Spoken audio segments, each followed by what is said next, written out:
Jadi ini untuk kurun Proterozoikum ya, dimana umurnya ini range-nya antara 542 sampai 2,5 miliar tahun yang lalu ya, 542 juta maksudnya. Nah, Proterozoikum ini artinya masa kehidupan awal ya, dimana kurun Proterozoikum ini merupakan awal terbentuknya hidrosfer dan atmosfer. Nah, karena terbentuknya hidrosfer dan atmosfer inilah yang menyebabkan penurunan temperatur dari bumi ya. Lalu pada masa ini kehidupan mulai berkembang dari organisme bersel tunggal ya pada kurun Archean ya menjadi bersel banyak di Proterozoikum ini. Lalu menjelang akhir masa ini organisme lebih kompleks ya, jenis invertebrata bertubuh lunak seperti ubur-ubur, cacing, dan koral mulai muncul di laut-laut dangkal ya. Nah, buktinya dijumpai sebagai fosil sejati pertama pada kurun Proterozoikum. Dan Archeozoikum dan Proterozoikum ini bersama-sama dikenal sebagai masa Prakambrium. Nah, ini adalah analogi ya, atau contoh kehidupan saat umur kurun Praterozoikum ya, di mana terdapat ubur-ubur, cacing, koral ya, Carnia, Discontinia ya, dan lain-lain. Next. Lalu Proterozoikum ini adalah kurun yang mewakili suatu periode sebelum merebaknya kehidupan kompleks pertama di muka bumi ya. Nah, pada masa ini berlangsung antara sekitar 2,5 sampai 2,5 miliar tahun yang lalu sampai 542 juta tahun yang lalu ya, dan merupakan bagian dari Prakambrium ya. Lalu Proterozoikum ini didahului oleh Eon Archean ya, dan juga dilanjutkan oleh Phanerozoikum, dan terdiri dari 3 era yang berturut-turut. Dari yang paling tua adalah Paleoproterozoikum, Mesoproterozoikum, dan Neoproterozoikum ya. Next.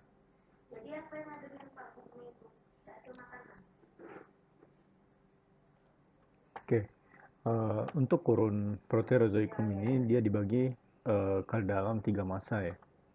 Dari tua ke muda meliputi Paleoproterozoikum ya, dari umur 2,5 sampai 1,6 miliar tahun yang lalu ya, dibagi menjadi zaman Siderium, Triasium, Orosium, dan Staterium.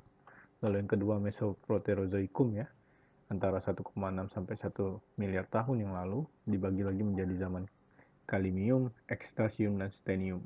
Lalu ketiga Neoproterozoikum, antara 1 miliar sampai 542 juta tahun yang lalu, dibagi lagi menjadi zaman Tonium, Cryogenium, dan Ediacarium.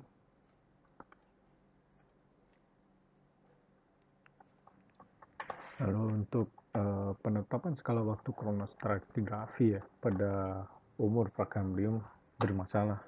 Hal ini dikarenakan yang pertama kurangnya fosil yang terawetkan dan tak bervariasi ya pada umur Prakambrium ataupun pada Proterozoikum, Archean, dan Hadean. Lalu yang kedua kurangnya volume singkapan ya pada umur tersebut. Lalu yang ketiga meningkatnya intensitas metamorfisme dan juga kompleksnya kondisi tektonik ya. Dan yang keempat tidak pastinya konfigurasi serta tatanan benua pada saat itu. Nah, penetapan skala waktu ini diakui para ahli sebagai pekerjaan yang luar biasa sulit ya, dan membuat frustasi. Next. Ini adalah sifat dari batuan pada umur Prakambrium ya. Yang pertama disusun oleh batuan yang hablur ya, atau mengalami pengkristalan kembali ya, baik berasal dari pembekuan magma maupun dari batuan sedimen, dengan kata lain disusun oleh batuan-batuan metamorf. Lalu jika dijumpai adanya suatu perlapisan ya, hal ini disebabkan karena perubahan fisika dan kimia ya, tertentu pada tekanan yang tinggi atau cleavage.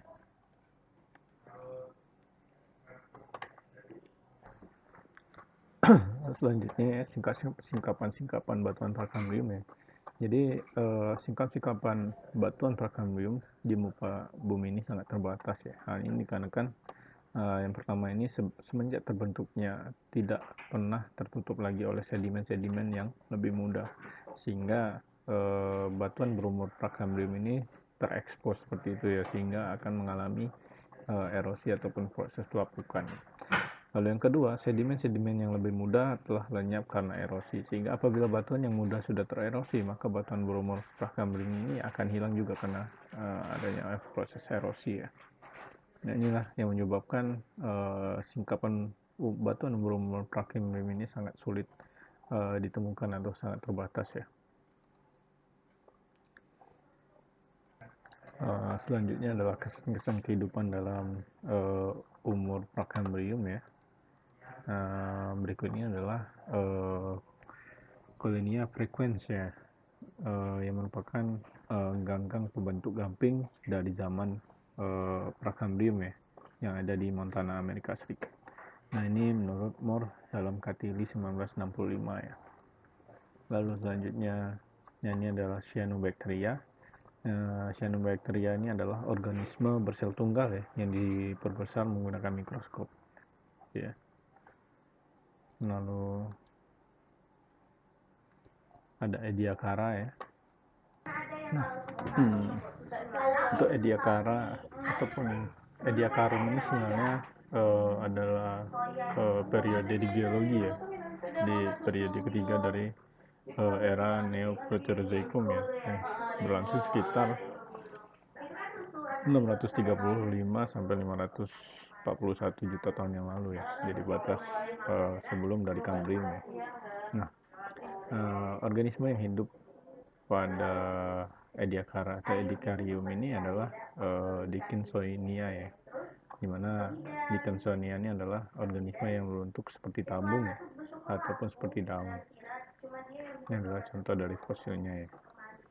Lalu yang terakhir adalah Oscillatoria ya, adalah jenis Cyanobacterium yang berfilamen yang dinamai setelah osilasi dalam gerakannya ya.